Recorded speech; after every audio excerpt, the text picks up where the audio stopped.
Welcome to the Lawyerist podcast, a series of discussions with entrepreneurs and innovators about building a successful law practice in today's challenging and constantly changing legal market. Lawyerist supports attorneys building client-centered and future-oriented small law firms through community, content, and coaching, both online and through the Lawyerist Lab. And now, from the team that brought you the Small Firm Roadmap and your podcast hosts. Hi, I'm Stephanie Everett. And I'm Sarah Munder, and this is episode 454 of the Lawyerist podcast, part of the Legal Talk Network. Today, Stephanie talks with Joey Coleman about his new book, Never Lose an Employee Again. Today's show is brought to you by Postali, Posh Virtual Receptionists, and LawPay. We wouldn't be able to do our show without their support, so stay tuned because we're going to tell you more about them later on. So, Stephanie, I hear you have a great interview with Joey today. And so do you want to just jump right into it? Yeah, we're talking about how to get our employees engaged from the very first time we connect with them. And honestly, we covered so much and had so much fun that it's pretty long. So let's jump right in and let everybody check it out. Well, here's Stephanie's conversation with Joey.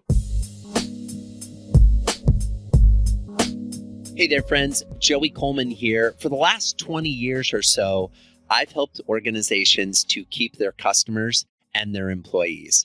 I'm a recovering attorney, and I'm thrilled to be on the Lawyerist podcast today, talking about ways you can create the remarkable experiences that'll keep your employees engaged and retained in the long term. Hey, Joey, welcome back to the show. Hey, Stephanie, super excited to be here. And thanks to everybody who's listening in. So excited to be back on the Lawyers. I feel like it's a little bit like old home week because I've been on the show before. As I mentioned, I'm an attorney, or I used to be an attorney. So super excited to kind of be back amongst my people. I love it too. And you're talking about one of my favorite topics, which is how do we create really amazing experiences for our team members? So often, and the last time you were on the show, we were talking about that client experience. And obviously, a lot of people put a focus there, but we forget that one of our most valuable assets on the team really is our team, right? They're amazing. They're people. We need to treat them like such.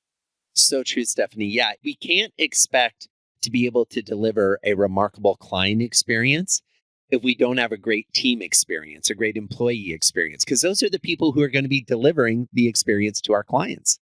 Yeah. So your newest book goes all into some details. Why don't you kind of get us started and kick us off with what should we be thinking about when we think about an employee experience? Because I think it starts earlier than we realize. It really does. I think there's kind of a philosophical thought that we should have in our minds, as well as more of a tactical thought. And with your permission, I'll kind of give a quick overview of each. Here's the philosophical thought. I've talked to managing partners, founding partners, senior partners, folks throughout the legal profession for decades. I mean, this is the world I grew up in. I grew up the son of a criminal defense lawyer who had a small practice in Iowa. So this is kind of the world I was born into. And I have heard so many lawyers say to me, I wish my employees cared as much about the firm as I do. And I understand that statement. I sympathize with that statement. I empathize with that statement. I probably even said that statement when I was running a firm. But here's the thing. Your employees wish you cared as much about them as you care about the firm. Mm. And I know that people listening, let's be candid. You wouldn't be listening to the Lawyerist podcast if you didn't care. Yeah. You would just be practicing law and going through your day-to-day. And we've all run into plenty of lawyers that do that. You come here because you want to play at a different level. You want to hold yourself to a higher standard. You're looking for ideas, for inspiration. So I know you're the kind of person who actually does care about your people. The challenge tactically is one that takes us back to kindergarten. If you may remember in kindergarten, at least for me, the coolest day was always show and tell, where you got to bring something from home and show and tell your classmates about it. The challenge, I think, in most workplaces, whether it's a law firm or elsewhere in our society today, is the leaders are regularly telling their people that they matter, but they may not be showing them. Mm. And it's not tell and show, it's show and tell. Right. So we need to be showing more than we're telling that we actually care about our people. And that begins, to your point, with the very first interaction they have with our firm, which in most instances is seeing a job listing or a position advertisement saying, we've got an open position at our firm we'd like you to consider. It starts there and it continues through 8 phases of an employee journey until they become a raving fan of your practice, loyal and committed to you, working with you for the long term. I love it. And I think we all do care. I know I care as an employer. We forget, right? We get busy, we do all the things, and we forget that we have to bring that intentionality to it. So let's jump in. As you said, it starts with a job posting or advertisement. I notice you didn't call it a job description, and I know the difference, but let's kind of kick it off there with why this posting, it really is a piece of marketing material and why it's important, how we can maybe start by standing out there.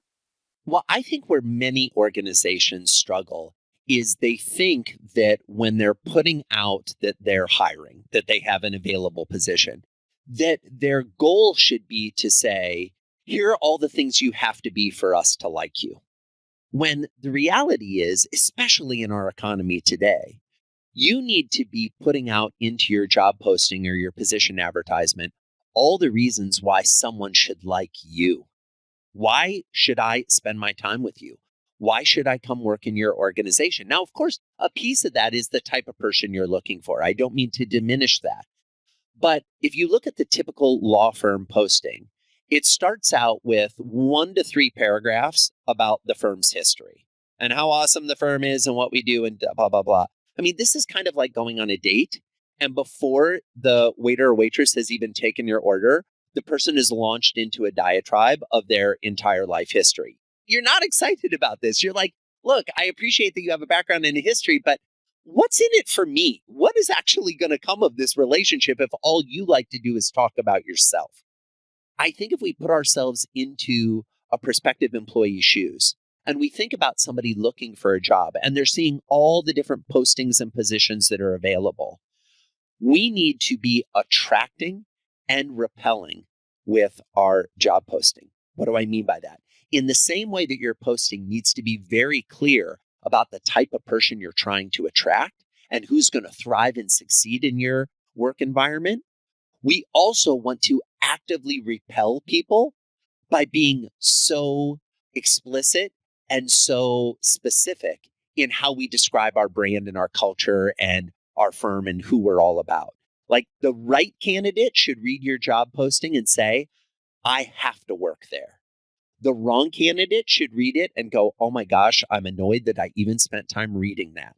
Because you don't want those people in your hiring process and going through your interview flow. You want to keep those folks out and only be dealing with the best possible candidates you can. Yeah, I love it. Then we get into the interviewing process. And we've talked about this a lot on this show, but maybe if we could just hit some high points of what you think we need to be thinking about and doing differently that you might say that is new to us that we haven't heard before. Yeah, so I will tell you, I think one of the most, as a writer and a speaker, Stephanie, because I have the pleasure of speaking to audiences around the world, I always try to take positions that are grounded in logic and research and intentionality, but are maybe not things you've heard in other places. So, for example, one of the things I talk about in Never Lose an Employee Again, the new book, is that I believe you should give the candidates the questions before the interview. Yeah. Now, a lot of people that do interviews are like, Joey, what? I've never even heard of that. That's insane. Why would you ever do that? Folks, in what scenario in your practice would you send a young associate, a member of your staff, into a courtroom in front of a judge or a jury with no preparation or no documents to help them succeed? You'd never do that. That'd be insane. The consequences are too high. Well, the consequences are just as high when you're talking about bringing someone into your organization, especially if you're a small to mid-sized firm. You know, if you are a 5,000 lawyer law firm, a mega law firm, and you bring in the wrong lawyer or the wrong paralegal or the wrong receptionist, yeah, it's not good. Right. But the organization, the entity can handle that. If you've got 2 lawyers and 2 paralegals and you're trying to hire a third, if you bring the wrong person in, that's going to put you in a death spiral very quickly in terms of your culture. So I think we should help our candidates to succeed by giving them the questions in advance.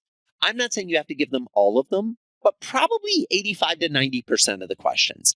And then be open to asking questions based on their answers. Trial attorneys are really good at this. Trial attorneys go into a trial and they'll ask a witness something on the stand and they've got their list, but they're always listening for, as my dad used to say, he was a criminal defense lawyer, listen for the golden nuggets to fall from the sky. Watch for them. Be paying attention for when the witness says something that you're like, wait a minute, that's different. I want to pull on that thread. That's something that didn't come up in the depositions. That's something that didn't come in our evidentiary research or in, responses to interrogatories. The same is true for interviews with candidates. You don't want to just have a script of everything you're going to ask them and rotely go through it. And, oh yeah, well, they answered the 8 questions I wanted to ask. So woohoo, they get to move on to the next round.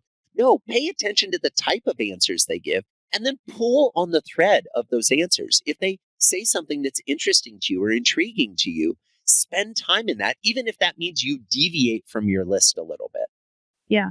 And just so we're clear, I hope our audience wouldn't go there. This isn't a cross-examination, though. Like, it should be a friendly conversation. Totally. You're recruiting these people. And even if you think in the first 10 seconds, this is not my candidate, you never know who your next referral source is. So I have to remind people all the time, like, we want to create that positive impression throughout and really treat our candidates with respect. And I mean, I shouldn't have to say that, but sometimes I do. Oh, Stephanie, I'm so glad you did. And I appreciate you. And I join and echo your sentiment, right?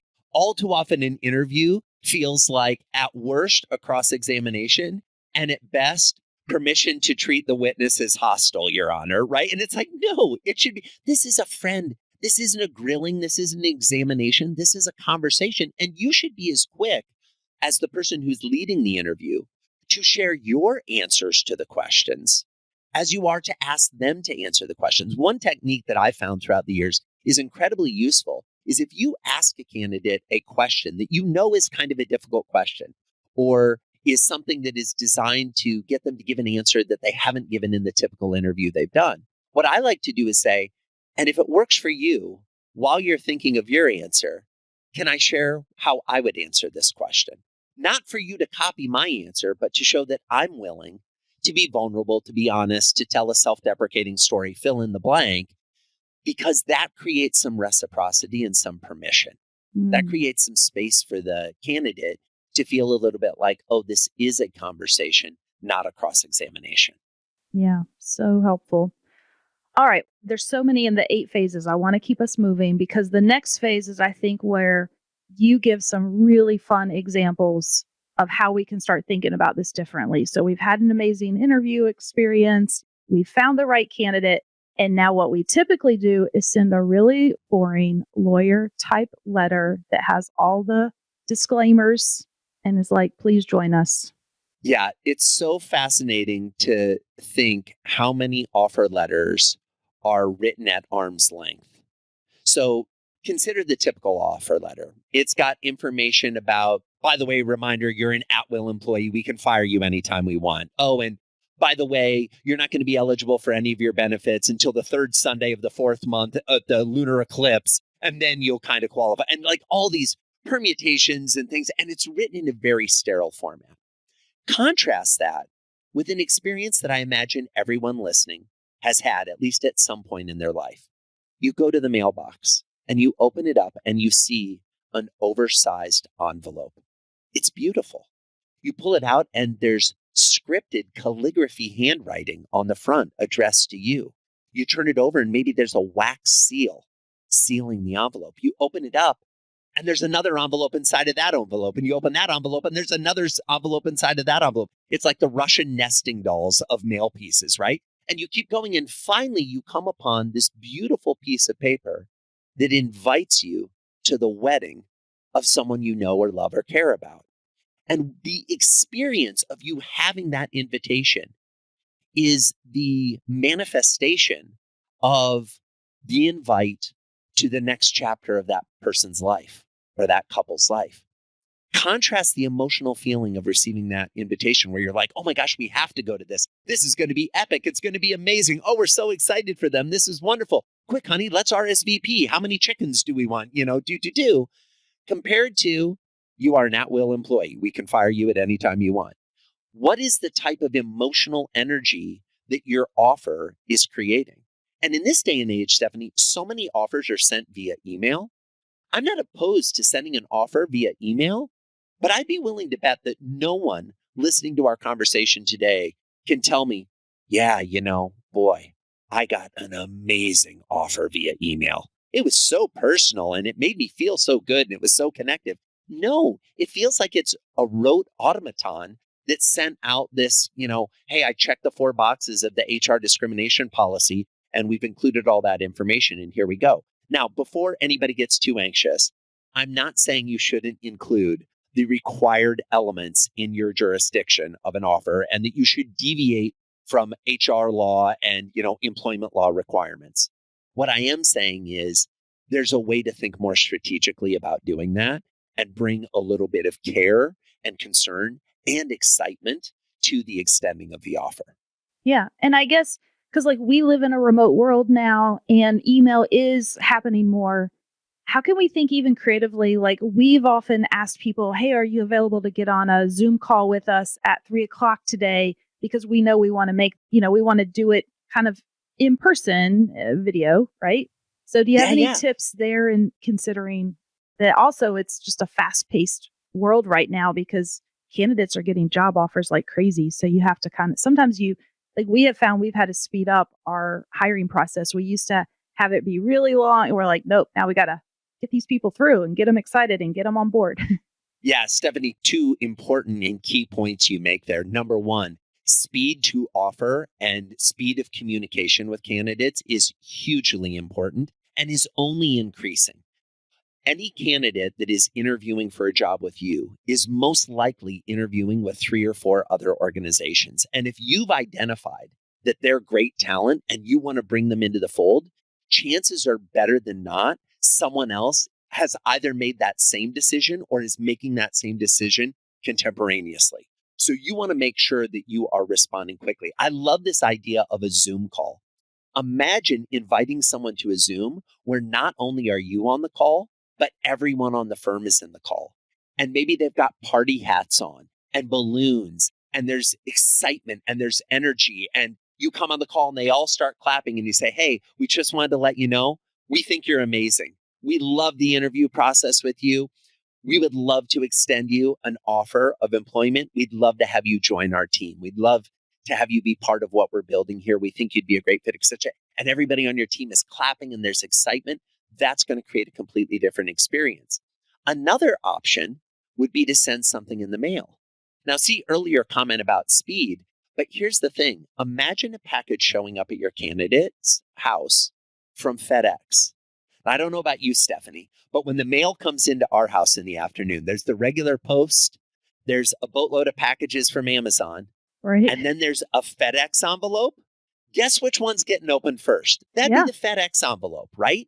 Because that says I cared enough about you to spend the extra money to get it there quickly. Now, I'm not denigrating UPS. It could be a UPS package or a DHL package or whatever, right. But something that says we wanted to rush this to you because that's the value we're placing on this relationship already. It's a very subtle way to say you matter to a candidate. I love that. And if you are in the same town as somebody, when I had my own consulting business before this, when I got a new client, and so it works same with an employee, I would actually courier a gift package over to them with maybe a book or, whatever swag you wanted to include and the letter. And people think it's really expensive. Like it was $10. It's not very expensive to courier things. And now there's even all these crazy other apps and Roadie and whatever you can use to deliver stuff. So the options are boundless. Have fun with it. Get the person excited. You're recruiting them to be on your team. You want to think of the NFL draft with that person holding up the jersey, yes. Number 1, yes, I'm on the team. And I think hopefully this sparks some ideas for people. We got to take a quick break, hear from our sponsors. We're not done. When we come back, we're going to keep moving in because we have a lot more to cover. The Lawyerist podcast is brought to you by Posh Virtual Receptionists. As an attorney, do you ever wish you could be in two places at once? You could take a call while you're in court, capture a lead during a meeting, or schedule an appointment with a client while you're elbow deep in an important case? Well, that's where Posh comes in. Posh is a team of professional, U.S.-based live virtual receptionists who are available 24/7, 365. They answer and transfer your calls, so you never miss an opportunity. With Posh handling your calls, you can devote more time to billable hours in building your law firm, and the convenient Posh app puts you in total control of when your receptionist steps in. So if you can't answer, Posh can. And if you've got it, Posh is always just a tap away. With Posh, you can save as much as 40% off your current service provider's rates. Even better, Posh is extending a special offer to Lawyerist listeners.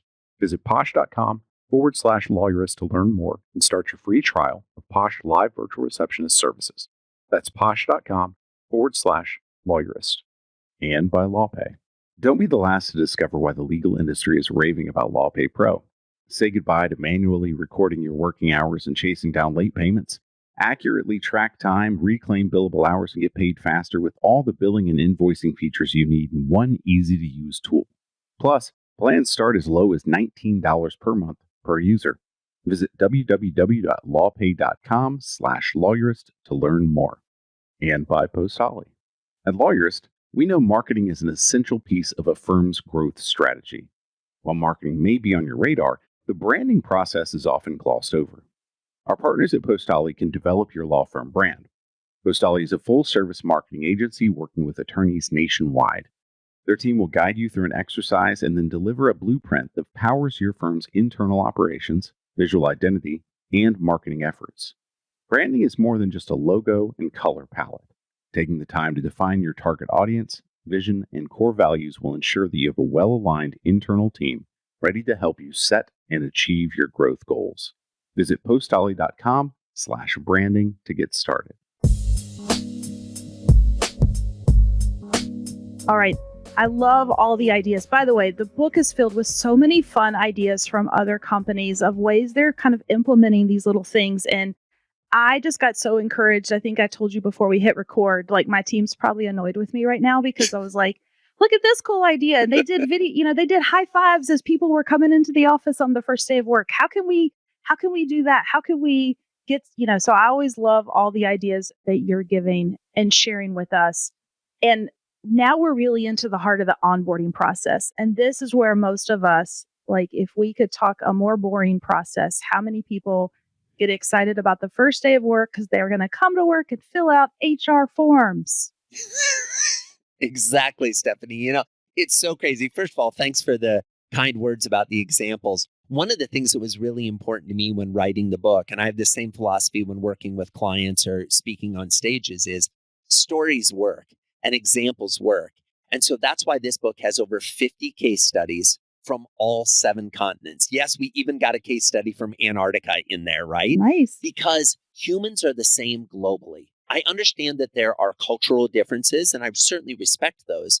But when we think about bringing someone onto the team, to your point, they want their first day to be remarkable. When we think back in our own careers to the first day, whether it's the first day at the current job you have or a first day at a previous job, chances are better than not, it was underwhelming. You went to the first day with hope, with excitement, with optimism and possibility, like, oh, what's this going to be? Also with a healthy dose of fear and uncertainty and skepticism of, oh, are they going to like me? Am I going to know what to do? I really don't know the dress code here. I'm not sure about the language. Where am I going to sit? I've not seen my desk. Am I going to have a computer? Do I even get to meet with clients on the first day? What's going to happen?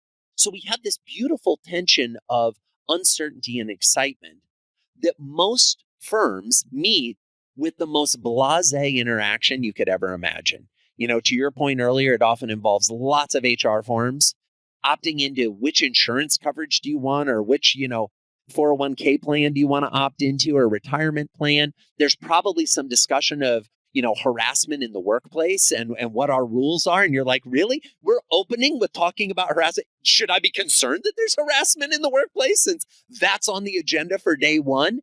We have all these things that we routinely check off the list on the first day. And I'd like folks to consider 2 perspectives. Number one, Is everything you're covering on the first day something that has to be covered on the first day? Or could you spread that over the first week or two, or maybe even month? Like, do we really need to know which healthcare coverage and which retirement plan you want to opt into on day one? Or could we let you get a feel for things for a couple weeks and then opt into it? And instead make the first day about you, about knowing the team, about rolling up your sleeves and getting your hands into a case and actually working on something. Often at this phase in the journey, so there's 8 phases in the journey. We're in the 4th phase, right? The activate phase, the first day on the job. I often am reminded of the wonderful lyrics from country music legend Bonnie Raitt. Give them something to talk about, right? So at the end of the day, when that new employee goes home and they walk into their house, and whether they've got a roommate or a spouse or a partner or significant other, children, their parents are there, or they're calling their roommate or their parents or somebody on their way home if they live alone, the first thing that loved one is going to ask is, how was your first day? How do you want them to answer that question? If I were to ask any of your current employees at the end of their first day what it was like, would they say, well, it was okay. I'm still not exactly sure. I met a couple people. It was a little overwhelming. I kind of got left in this room to fill out paperwork by myself for a while. And, we all went to lunch, but they were kind of having a cliquey conversation that I didn't really understand it. They seemed a little more interested in talking about themselves and their cases instead of getting to know me. But, we'll see if tomorrow's better. Or do you want them to say, oh my gosh, I made such a good decision. This place is amazing. I know it's only the first day, but I could see myself working here for years. What is the difference there? The difference is your intentionality as the employer about how you structure the experience of the first day on the job. Yeah. And do you have any kind of tips or concrete examples that could help us think through some of the easy buttons we could hit there? Well, let me tell the quick story since you alluded to it earlier, the high five tunnel. So there's a sports company in Canada called JAM. They do kind of corporate sports leagues and corporate events for team bonding and that type of thing. And when they have a new employee join JAM, what happens is as that employee pulls into the parking lot in the morning, their boss is standing outside to meet them at their car and walk them to the door. So they pull up. Think of this as kind of like, I don't know, you maybe have had this experience like when the grandparents come to visit and the kids are running out the door before the car's even been put in park. It's that kind of vibe, that kind of, we're excited to see you. Oh my gosh, we're so thrilled you're here. They then walk them into the building and they hear music pounding. And that music is that candidate's walk-on song. So if you're familiar with professional sports, lots of times when they announce the athlete, they have walk-on music as part of the interview process in a question where they just are asking a lot of things about the person. They ask them, if you were to have walk-on music, what would your song be? Now, many of the candidates have forgotten that they shared that answer because it was a while ago in the interview process. Now that music's playing, now they're feeling it emotionally. They're excited. And as they turn the corner, they're met with the entire team who are all lined up to give them high fives. They're starting their day with a high five tunnel. They're running through, they're doing high fives, and the team is dressed in hockey sweaters or hockey jerseys with their name on the back and the year they joined the organization as their number. So they're celebrating and and they're feeling excitement, and they're led into a conference room where up on the TV screen is a Zoom call with all of the remote employees. So even people who aren't in the office are there. They're participating. And then the CEO asks a provocative question to the candidate. And when I say provocative, it's playful, right? Because their whole organization is about play and entertainment. So they'll say something like, all right, tell us the truth. What's your secret binge watch on Netflix these days? What's the show you just can't get enough? You're loving it. And now we're into something personal. We're having fun. We're engaging in a different way. And they go through a series of questions that come from the other members of the team. And they're fun questions and they're playful and the candidate's feeling welcome. And then they present this new employee with their rookie jersey. Now, their rookie hoodie has their name on it, the year they joined. And they will wear this at team gatherings when everybody else who's been there for a while will be wearing their hockey sweater. And then on the 1-year anniversary of your starting employment, you get your hockey sweater with the embroidered number and name. And it's really nice. So they're building in from day one this visual representation of what tenure and longevity in the organization is. Oh, I love that. I think we forget that so much of this process, it doesn't just end there on day one. It goes, and as you say, really 100 days, really that first year, the onboarding takes longer than 1 day, 1 week. And so we have to kind of build out that intentional program to get those employees on the team feeling comfortable, not just with their role, but with the team, with other people, and all the things that come with that, right? We just kind of forget that it's not just about learning their role. There really are other layers to this. Absolutely. And it's not just about their task. I mean, you alluded to earlier, it's not a job description. It's not just a bulleted list of you will do these things. It's a deeper conversation about who will you be? Who will you bring to work? What is the experience, the perspective, the diversity of thought, the framework, the ideas, the excitement, the energy that you're going to be contributing to this firm to help propel us and lead us into the future? And the more we can embrace that in our conversations, the better. Quick statistic on this, 7 out of 10 employees, 7 out of 10, so 70% will decide whether they are going to stay with an organization long-term based on their experiences in the onboarding phase. This is the most crucial time. This first 100 days is the most important time in the entire employee life cycle. It is more dispositive of tenure, retention, and engagement than any other time period in the entire employee experience. So I'm not asking you to run a sprint for the entire experience with an employee. I'm asking you to make an investment of 100 days. What are you doing to lay that foundation that will give you an employee who is focused, who is committed, who is part of the team, who's engaged, who's excited, and who's going to stay with you for a long time? Because the other piece of research shows, Department of Labor did this study, where they asked people, did you have a strong onboarding process? And for the people that said yes, they looked at their tenure. 69% of those people had been with the organization for more than 3 years. And in this era where so many employees are leaving quickly, on average, 40 to 60% of new hires will quit before the 1-year anniversary. Wow. 40 to 60%, depending on your industry. I mean, these numbers are staggering. Yeah. If you just make that investment in the first 100 days, you can completely avoid that defection and those departures.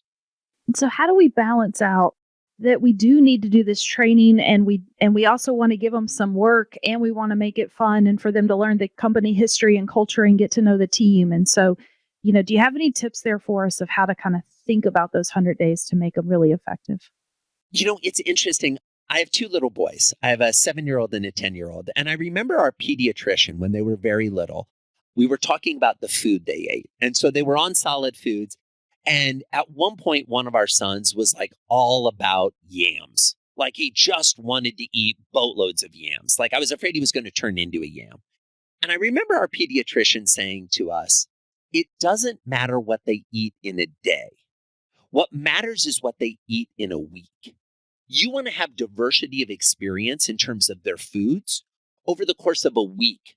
Don't worry if they're over-indexing on one or the other in any given day. So I think a lot about this when I think about employee experience. We don't want to have 5 consecutive days of training. We don't want to have 5 consecutive days of you're off on your own, figure it out, swim in the deep end. We need to blend these things as much as we can. We might have a day of training and then a day of just doing, or a half day of training and a half day of doing. The thing is, so many organizations think about onboarding as orientation. They think of it as like 2 or 3 days and then we're good to go. When the amount of time that you spend and your commitment to training and ongoing personal growth and development for your team is directly related to how long they will stay at your organization. So if you have a culture of growth and learning, you're constantly looking for new ways to explore and to teach and to learn from each other, and not just about the law, about other topics. You create that type of culture and it propels that type of experience into the future. Yeah. There's so much we could do. There's so much we could dig into. And I'm sad that we're running out of time. It's just going so quickly. People are busy. And so I'm sure everyone's like, well, this sounds great. And when am I going to get all this done? So if there was a takeaway, somebody who's listening that says, this sounds great. What's one thing? And maybe they're not in the hiring process. Maybe they have just the current team and they need to get them re-engaged and recommitted to the jobs they're doing, because we know that that's an issue. What would you tell them? Where should they start? What could they do immediately to kind of get these ideas going?